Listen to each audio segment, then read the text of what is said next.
कक्षा 11 के हमारे सभी विद्यार्थियों, बहुत ही कम समय बचा हुआ है और इस कम समय में आपको खास-खास चीज़ों को ही पढ़ना चाहिए और इस तरीके से यहाँ पर जो विशेष हमारे एमपी बोर्ड वाले बच्चे हैं, उनके लिए विशेष यहाँ पर एक फिजिक्स का क्वेश्चन पेपर लेकर आया हूँ। ठीक है, आप तो अच्छे से कंप्लीट करिए, हो सकता है ये आपके ज़िले में आने की संभावना हो। मेरी कोशिश यही है कि हमारे साथ जो बच्चा जुड़ा है, वहाँ अच्छा स्कोर करे, कम समय है और कम समय में अच्छे अंक प्राप्त करे, इसी उद्देश्य के साथ ये वीडियो मैं लेकर आया हूँ। तो चलिए फटाफट से अपन शुरू करते हैं और बहुत ही सिंपल और आसान तरीके से आपका पेपर आएगा, इतना घबराहट मत करो आप, ठीक है? संकोच मत खाओ, क्योंकि अपन ने 10th को बोर्ड एग्जाम को निकाल लिया है, तो 11th की फिजिक्स आराम से निकल जाएगी। लेकिन फिर भी आप अच्छे से इस वीडियो को देख के जाइएगा, हो सकता है इसमें से आपका 90% पेपर आ जाए। तो देर किस बात की, फटाफट से वीडियो को शुरू करते हैं। पहला क्वेश्चन पढ़ते हैं यहाँ पर।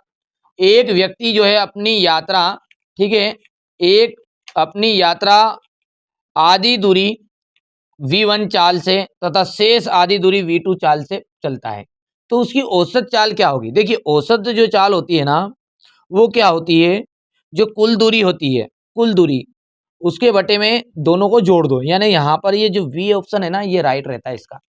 चलिए अगला देखते हैं। किसी वस्तु को ऊर्ध्वाधर ऊपर की ओर u में फेंका जाता है, तो उसका उड्डयन काल क्या होगा? देखिए, उसका उड्डयन काल कितना होना चाहिए आपका? तो यदि अपन ऊपर की ओर फेंकेंगे तो उसे वापस आने में जो लगा समय होता है, वो होता है t इज इक्वल टू, ध्यान रखना है, t is equal to 2u अपॉन g होता है, ये फॉर्मूला है, ठीक है, और यहाँ से 2u अपॉन g वाला आ जाएगा, राइट। चलिए, यदि किसी स्प्रिंग को एक ठीक है, किसी स्प्रिंग को एक दूरी तक खींचा जाता है, मतलब यहाँ पर किसी स्प्रिंग को किसी भी दूरी तक खींचा जाता है, ठीक है, और तो उसमें संचित स्थितिज ऊर्जा 10 जूल बढ़ती है, तो स्प्रिंग को एक दूरी तक खींचा जाए तो उसकी स्थितिज ऊर्जा कितनी और बढ़ेगी? तो 30 जूल, 40 जूल, तो 40 जूल यहाँ से राइट आंसर रहेगा आपका। किसी पिंड की गतिज ऊर्जा k, कोई पिंड है उसकी गतिज ऊर्जा k है, रेखिक संवेद p है, तो उसमें संबंध क्या होता है? देखिएगा, तो दोनों के बीच में जो यहाँ पर संबंध होता है वो होता है आपका यहाँ से k ऑप्शन राइट, और ये यहाँ पर है स्क्वायर, बेटा ध्यान रखना है, k इज इक्वल टू होता है p स्क्वायर अपॉन 2m। ये भी आपका क्या है, आपका एक गतिज ऊर्जा और रेखिक संवेग में संबंध का सूत्र है। चलिए, निम्न में से असत्य संबंध है, ठीक है, देखिएगा यहाँ पर L इज इक्वल टू, ठीक है, यहाँ से L इक्वल टू IA, ये आपका गलत है यहाँ पर, बाकी सारे संबंध आपके सही है। चलिए, पृथ्वी की सतह से पलायन वेग का जो मान होता है वो पिंड के द्रव्यमान m पर किस प्रकार निर्भर करता है? तो किस प्रकार निर्भर करेगा आपका? तो v समानुपाती m0, ठीक है, समझ में आ गया है। चलिए आगे बढ़ाएं। अब यहाँ से इंग्लिश मीडियम वाले बच्चों के लिए है ये, तो इंग्लिश मीडियम के लिए देख सकते हैं, आपके लिए यहाँ पर बता देता हूँ मैं। पहला जो है इसका बी ऑप्शन राइट रहेगा आपका, ठीक है। दूसरे की बात करते हैं तो यहाँ से अपना ये फॉर्मूला आ गया बी वाला। तीसरे के अंतर्गत आपको 40 जूल, ठीक है, और फोर्थ के लिए आपका यहाँ से डी ऑप्शन है, जैसा कि आप जानते हैं कि ये थोड़ा सा मिसप्रिंट है, यहाँ पर पी स्क्वायर माइनस 2am आ जाएगा। फिफ्थ की हम बात करते हैं तो यहाँ से आपका सी ऑप्शन राइट रहेगा, और 6 नंबर के अंतर्गत ए ऑप्शन राइट रहने वाला है, ठीक है। मैं आपसे पक्का 100% वादा करता हूँ बेटा, 6 क्वेश्चन पेपर दूंगा, और 6 क्वेश्चन पेपर कर लिए आपने, ठीक है, हर विषय के लिए दूंगा, इससे नहीं है, ठीक है। देखिए, पहली बार आप चैनल पर आए हो तो 10th यदि मेरे से पढ़ी हो तो आपको पता होगा कि मैं आपको सिंपल पेपर प्रोवाइड करता हूँ बेटा, और असली पेपर के लफड़े में पढ़ना मत, मैं आपको रियली बता रहा हूँ, अभी भी मौका है। देखिए, जो कुछ बच्चे मेरे वीडियो छोड़ के यहाँ से चले जाएंगे क्योंकि उन्हें लगेगा कि वो असली पेपर ढूंढ रहे हैं ना, ठीक है, तो बेटा छोड़ के चले जाओ, कोई दिक्कत नहीं। मैं तो उन बच्चों के साथ खड़ा हूँ जो मॉडल पेपर चाहिए जिनको, और पूरे के पूरे क्वेश्चन नहीं आए तो फिर बात करेंगे अपन 6 मॉडल पेपर से मिलाकर, क्योंकि भैया ध्यान रखना, एमपी बोर्ड में 6 तरह के आपके पेपर आएंगे, ये बात ध्यान रखेंगे आप। 9th और 11th में, 10th और 12th में क्या होता है कि एक ही तरह का पेपर आता है ऑल एमपी में, तो 6 पेपर है तो भाई साहब 6 तरह के कहाँ के जिले का लीक करूं, समझ में आया बात को? तो भैया है ना, ध्यान से जो चीज़ें समझा रहा हूँ उसको क्लीन करो, बढ़िया से कंप्लीट करो, ठीक है। और स्पेशल पीडीएफ नहीं लिया आपने तो स्पेशल पीडीएफ जरूर ले लेना आपके ज़िले के हिसाब से, ठीक है। तो वो स्पेशल पीडीएफ अपना ऐप पर डली हुई है, जरूर लेना है। मात्र 20 रुपये 15 रुपये की आपके लिए स्पेशल पीडीएफ रहेगी, ज़्यादा कोई खर्चे नहीं आपका लिए, ठीक है। बाकी देखो बेटा, स्पेशल पीडीएफ तो स्पेशल ही काम करेगी वो तो। चलिए, तो 108 किलोमीटर प्रति घंटा बराबर होता है मीटर बटा सेकेंड। तो 108 किलोमीटर प्रति घंटे का हो जाएगा 5/18 मीटर प्रति सेकेंड, ठीक है। चलिए यहाँ से आगे बढ़ें। और सदिश वेक्टर ए, ये वेक्टर है आपका, सदिश vector A is equal to 6i cap plus 8j cap, ठीक है, का मापांक जो होगा, तो मापांक कितना होगा, देखिए 6i है और 8j है, तो अपन क्या करेंगे, इसका फॉर्मूला लगाएंगे, ठीक है। तो वेक्टर ए का मापांक गुणांक इज इक्वल टू हो जाएगा 6 स्क्वायर 8 स्क्वायर आई की कैप प्लस जे की कैप, ठीक है। तो यहाँ से 6 × 36, 8 × 8 = 64, और दोनों को मिला के आ गया 100 हो गया, और 100 का जो बाहर निकलेगा वो 10 के रूप में निकल जाएगा। तो यहाँ से 10 मापांक होगा इसका, ठीक है। याद रहेगा, जल्दी जल्दी बोलते जाओ, जल्दी बोलते जाओ, ठीक है। आगे बढ़ाएंगे। बल का आवेग, जो बल का आवेग होता है वो किसके बराबर होता है, तो भैया बल का जो आवेग होता है वो संवेग में परिवर्तन के बराबर होता है। किसके बराबर होता है, संवेग में परिवर्तन के बराबर। तो यहाँ से संवेग लिख देते हैं अपन। किसी रोलर को खींचने की अपेक्षा धकेलना कठिन होता है, क्योंकि खींचने में और धकेलने में बहुत फर्क है उसको, तो कठिन होगा, हो गया।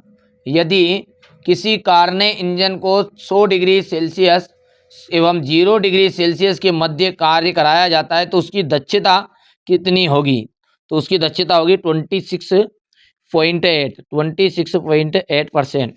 चलिए आगे बढ़ें। प्रसार प्रक्रम शीतलन होता है, 6 वाला है, तो रुद्रोष्म, रुद्रोष्म प्रसार प्रक्रम कैसा होता है, शीतलन होता है। चलिए आगे देखते हैं, और इंग्लिश मीडियम वाले बच्चों के लिए देखते हैं, समझते हैं यहाँ पर, ठीक है। मैं भर देता हूँ उनके लिए। चलिए बेटा, यहाँ से आप देखिए इंग्लिश मीडियम वाले बच्चे भर सकते हैं, मैंने भर दिया है, कम समय है इसलिए थोड़ा जल्दी जल्दी करने की कोशिश कर रहे हैं। जोड़ी, देखिए जोड़ी में जाएगा वोल्टेज में नियतांक का जो मान होता है वो कितना होता है, तो 1.38 इंटू 10⁻23 वाला आ जाएगा यहाँ पर। स्टीफेन नियतांक जो मान रहेगा वो आ जाएगा आपका 5 ठीक है 6-7 इंटू वाला, तो ये आपका दूसरा हो गया है यहाँ पर। गुरुत्वाकर्षण नियतांक का जो मान होता है वो कितना होता है, तो वो होगा आपका 0.67 इंटू 10⁻11 वाला, ठीक है। फोर्थ नंबर की बात करें, पृथ्वी पर पलायन जो वेग होता है, पृथ्वी पर पलायन वेग होगा वो होगा 11.2 किलोमीटर प्रति सेकेंड, ठीक है। अच्छा, पृथ्वी के निकट कक्षीय वेग, पृथ्वी के निकट कक्षीय वेग जो है पांचवा, उसका जाएगा 7.9 kg सेकेंड, ठीक है। एक पाइज बराबरी पे होता है 10⁻1 किलोग्राम वाला, यहाँ से देख सकते हैं, ठीक है। अब ये इंग्लिश मीडियम वालों के लिए है, तो यहाँ पर देखिए ये आपका जो है वो पहला भरा जाएगा, यहाँ से ये जो है ये दूसरा हो गया है, ठीक है। तीसरे की बात करते हैं अपन, तो यहाँ से आपका ये आपका यहाँ से फर्स्ट वाला है, हो गया, हो गया। ये आपका थर्ड वाला है, और ये फिफ्थ वाला, और ये अंतिम वाला 6 वाला है। कर पाओगे आराम से। यहाँ से अपन देखते हैं एक वाक्य में उत्तर। अब देखिए आपका एक वाक्य में उत्तर है, जो क्या है पहला कि एक पिंड अचर चाल से गतिमान है, तो उसकी गति कब त्वरित होगी। तो देखिए, जब एक पिंड अचर चाल से गतिमान है ना, तो उसकी गति कब त्वरित होगी, कि जब उसकी दिशा लगातार बदलती है, ठीक है। जब उसकी दिशा लगातार बदलती है, तो लिख देते हैं जब उसकी दिशा लगातार बदलती हो, ठीक है। अच्छा, साइकिल का जो पहिया है, साइकिल के पहिए में स्कोप्स क्यों लगाए जाते हैं, क्यों, क्योंकि पहिए की संरचना को मजबूत बनाने के लिए और भार को समान रूप से वितरित करने के लिए। तो यहाँ पर लिख सकते हैं अपन मजबूत बनाने के लिए, मजबूत किसको, पहिए को मजबूत बनाने के लिए। और एक और शब्द क्या लिखते हैं अपन, लिख सकते हैं अपन मजबूत बनाने के लिए, और एक और क्या लिख सकते हैं, भार को समान रूप से वितरित करने के लिए। ठीक है, समझ में आ रहा है। देखो कुछ चीज़ ऐसी थोड़ी सी बड़ी है ये, तो इनको मैं बोल के भी बता रहा हूँ, आपको याद कर लेना है ना कि साइकिल के पहिए में स्कोप्स क्यों लगाए जाते हैं, तो उसको मजबूत बनाने के लिए और भार को, ठीक है, ठीक है, समान रूप से वितरित करने के लिए। अच्छा, प्रत्यास्थता की सीमा को परिभाषित करना है। देखिए वहाँ अधिकतम प्रतिबल जिसके कारण जो मूल वस्तु है, ठीक है, वो भार हटाने पर उसकी औकात में आ जाएगी वापस। जैसे मान के चलिए ये जो रबड़ एक ले लो, रबड़ ले लो, रबड़ को अपने खूब भेज दिया, ठीक है, तो वो एक समय के बाद में अपन जैसे उसको हाथ से छोड़ेंगे तो वापस उसकी पुनः अवस्था में आ जाएगी। इसको कहते हैं प्रत्यास्थता की सीमा। सरल लोलक को खदान के अंदर ले जाने पर उसके आवर्तकाल पर क्या प्रभाव पड़ेगा। ठीक है, तो यदि अपन सरल लोलक को वो को लेके जाएंगे तो उसमें क्या हो जाएगा, उसका आवर्तकाल बढ़ जाएगा। ठीक है, आवर्तकाल बढ़ जाएगा। यहाँ पर लिख देता हूँ मैं, आवर्तकाल बढ़ जाएगा। कर पाओगे। अच्छा, तरंग संरक्षण नियतांक का जो मान है वो कितना है, तो तरंग संरक्षण नियतांक का जो मान है वो होता है k equal to 2 pi upon, ठीक है, गामा। हो गया, यहाँ यहाँ पे तरंग दे रही है, ठीक है, हो गया था। चलिए आगे बढ़ाएं। चलिएगा, अब ये इंग्लिश मीडियम वाले बच्चे तो भर लेंगे, कोई दिक्कत नहीं, भर ले रहा है क्योंकि बड़े बड़े हैं बेटा ना। चलिए अब सत्य सत्य की बात करते हैं। तो देखिए पहला जो है धनात्मक त्वरण को मंदन मंदन कहते हैं। देखिए धनात्मक त्वरण जो होता है ना, वेग की वृद्धि को दर्शाता है, और मंदन जो होता है ना, वो ऋणात्मक त्वरण होता है। ऋणात्मक त्वरण को मंदन कहते हैं अपन, तो इसलिए ये बात होगी आपकी असत्य है यहाँ पर। क्यों, क्योंकि अपन लिखते हैं ऋणात्मक त्वरण, ऋणात्मक त्वरण को मंदन कहते हैं। कार्य एक अदिश राशि है, बिल्कुल स्केलर ही है ये, ठीक है, कार्य एक अदिश राशि है क्या, ठीक है, कार्य कौन सी राशि है, अदिश या सदिश, सत्य बात है बेटा, कार्य का अदिश राशि तो है। अच्छा ये गलती से अदिश हो गया था, ये सत्य बात हो गया आपकी। ठीक है, किसी निकाय का द्रव्यमान केंद्र सदैव उस निकाय की सीमा के अंदर होता है, ये बात आपकी असत्य है, ठीक है, सीमा के अंदर स्थित केंद्र खाली स्थान में होता है उसका। दो समतापी वक्र एक दूसरे को प्रतिच्छेद कर सकते हैं, दो समतापी वक्र जो है एक दूसरे को प्रतिच्छेद कर सकते हैं क्या, तो यहाँ पर ये बात आपकी सत्य हो गई। अच्छा, अनुप्रस्थ अपरिगामी तरंग में सुरंग व गर्त बनाते हैं, तो ये बात भी आपकी असत्य हो जाएगी, ठीक है। अच्छा, ट्रू फाल्स की बात कर रहे हैं, यहाँ से आपका पहला फाल्स है, दूसरा आपका ट्रू है, तीसरा आपका फाल्स है, फोर्थ ट्रू है, और फिफ्थ आपका फाल्स रहने वाला है। कर पाओगे। यहाँ से देखिए क्वेश्चन नंबर 6 को, ये हो गया।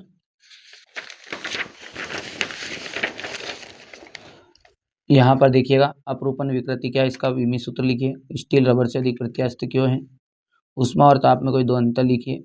बल आघूर्ण की परिभाषा, ऐसा ही मात्रक, कोणीय संवेग। यहाँ से क्वेश्चन नंबर 10 हो गया ये, हो गया। इसके बाद में ये हो गया क्वेश्चन नंबर 12, क्वेश्चन नंबर 13 है,